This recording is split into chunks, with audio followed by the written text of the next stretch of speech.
So being that you are like a loner and you stay isolated, how do you think you would want to present yourself to the world? Like, because you're doing this interview and it's like you're coming out of the cave, you know what I'm saying? Yeah. You know, or your lair, excuse me. Oh, you know? You're coming out of your lair, you know, so tell us, like, why? Why now? Because I feel like the music is to that point. Okay. Like, one thing I have a love for, well, it's like a duality to it. Like, I have a love, yet I have a disdain for it within the scene. People just want to go out there. It's like, dog, you know, put some time into it, your craft. Like, and I was at that point as well. Like, oh man, I gotta show somebody this. Like, hey, here, listen to this. But after a while, you start to listen back to it, and it's like, yo, this shit kind of ass. Like, why was I trying to show people this? And favorite person to quote is Fela Kuti. He said, music is nothing to play with. That shit's spiritual. So once I heard that, I'm like, oh yeah, time to become recluse and create my spirit, create my feelings. Because one of my favorite producers is Jay Dilla. Jay Dilla creates feelings, like humanize that NPC, and nobody really even touches him. The closest person is probably like Flying Lotus. That's pretty much it. Yeah, the best ever for sure. But yeah, right now I just feel like it's time. Like, I want to start linking up with people, you know, connecting more with the city, because I was gonna move.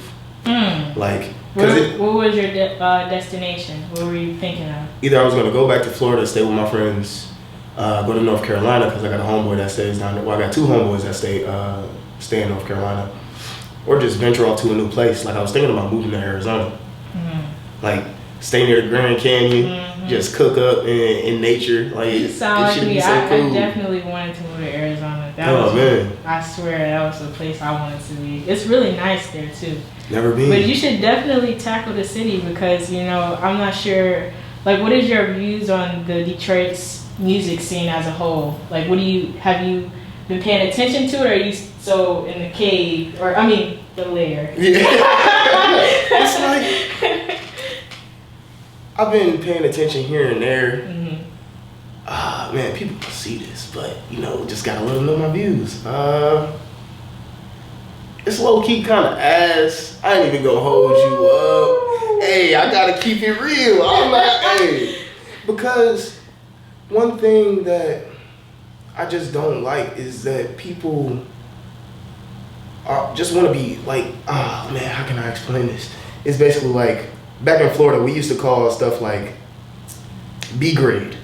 If it sounds like something in the industry, or it sounds like a plethora of artists, like, that shit B grade. Like, when are you gonna make you, basically? And that's what it's sounding like right now. Like, so you think everybody in Detroit? I ain't gonna say everybody. Okay, listen. Okay, a couple people in the city go to the lair. Yeah, like, just fall back. Like, and then one thing I pride myself on, like, yeah, I might show, like, yeah, this is what I do, like, here and there. But I'm not always gonna show it. It's like, sometimes you can't always show the process. Like, you just gotta fall back. And I learned that from people that's in the game.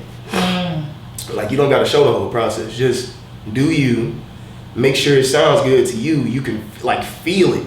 Like, when you can feel it, like, actual, like, I made something and I went down to Dime Detroit this past Friday.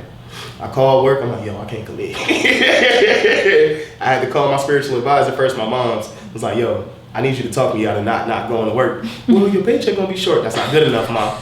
Like, you gotta say something else. So she's like, no, just stay. So I stayed. I made a beat. I made 4 tracks into one beat because there was like this competition to where somebody chose 3 records. The first person chose 1 record, and then everybody had to sample from that 1 record. I got my chance to sample from it. Only get 5 minutes. I'm jumping around the record. Made my beat, played it. Everybody loved it, and they could feel it. Like, I noticed that they were, like, actually feeling the music, and it's like, dog, I'm not even using my own, like, computer. I had to deal with limitations. Like, I had to download the Ableton trial onto their computer. None of my plugins, none of my VSTs, none of the audio effects. Like, I'm just straight on that laptop, just going through stock sounds, chopping up stuff, and they loved it. So I'm like, oh yeah, this affirms that, like, I got it. Because you made something out of nothing. Exactly. You know? And then I played this. Oh, I'm sorry. No, oh, okay. just to follow up with the making you feel, like making something that people can feel. I had showed my homeboy Rod this track that I'm working on for my album. He was like, yo, this sounds like very warm. I love it. I'm like, that's good because I'm dropping this in the fall. So that's what I'm going for, fall, winter. And then you got warm music. Like, oh my goodness. So that's how you just, like when you can make your feelings, but don't make it cheesy, then that's how I feel like you're ready. That's just my opinion. So what's I keep hearing a lot you say that you like a beat where you can feel it. You said that you really like Jay Dilla. So what's one song that's not yours so that the viewers who's watching can kind of understand what type of beat you're speaking about? What is one beat that really speaks to you that you really like? Hold on, I gotta find it. Cut. Cause I feel like it's on here. Oh, matter of fact, I don't even gotta look for it. Can I get like 2? You can get 2. Yeah. All right. There's Junk by the Beatles off the Extra demo. It's just guitar, but the guitar and the harmonies, like you can feel that. Like it sounds so warm. It didn't even make the album. Like that shit don't make any sense. But it's so cool. That and Blue and Green by Miles Davis. Okay. Like you can feel that shit. Like and I just keep spinning. Like to some people it'll sound like very depressing, but it's like it actually sounds like the sadness of acquiring money, like of getting that fame, and now you can't walk the streets and all that shit. Like I hear that in that, and man, Miles Davis was the GOAT. Love Miles Davis. Now, do you like remaking, like older songs? Because like nowadays people are, you don't like doing that. No. You don't like it. No, I do not. It don't give you nostalgia at all. To an extent, yeah. But it's like, how long is this gonna keep going on? Like I was at work yesterday and I had turned on the Curtis Mayfield station on Spotify, and my coworker Dave was like, yo, this sounds like a remake of this one song. I'm like, dog, everybody used to do that back then. Like it was just renditions, and it seems like that's the wave right now. Like Jacquees, oh my goodness. If anybody's a fan, I'm sorry, but I don't know how though. Like, that's all he does. And me and my cousin, like, we just keep making jokes about him because it just don't make any sense.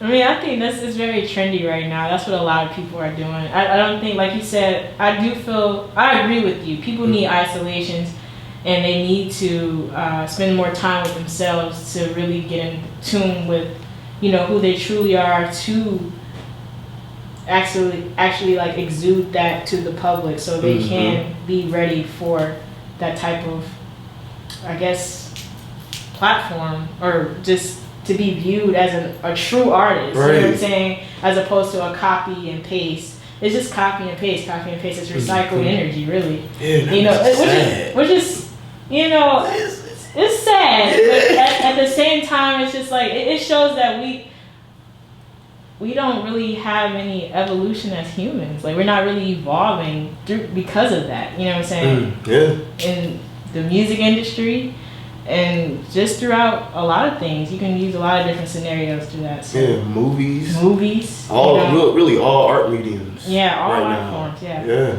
It's all just being recycled, which is unfortunate. So I definitely commend you for that. Oh, thank you. I commend you. It's very admirable. So what would you say your 2019 goals are, or what's to come for you? I want to finish writing the script because I want to start shooting in 2020. Yeah, touch on that a bit. Tell us about your screenwriting, or is it movie script? Oh yeah, I'm writing a whole full-length movie. Is it a whole full-length movie? 2 hours and some minutes. Yeah.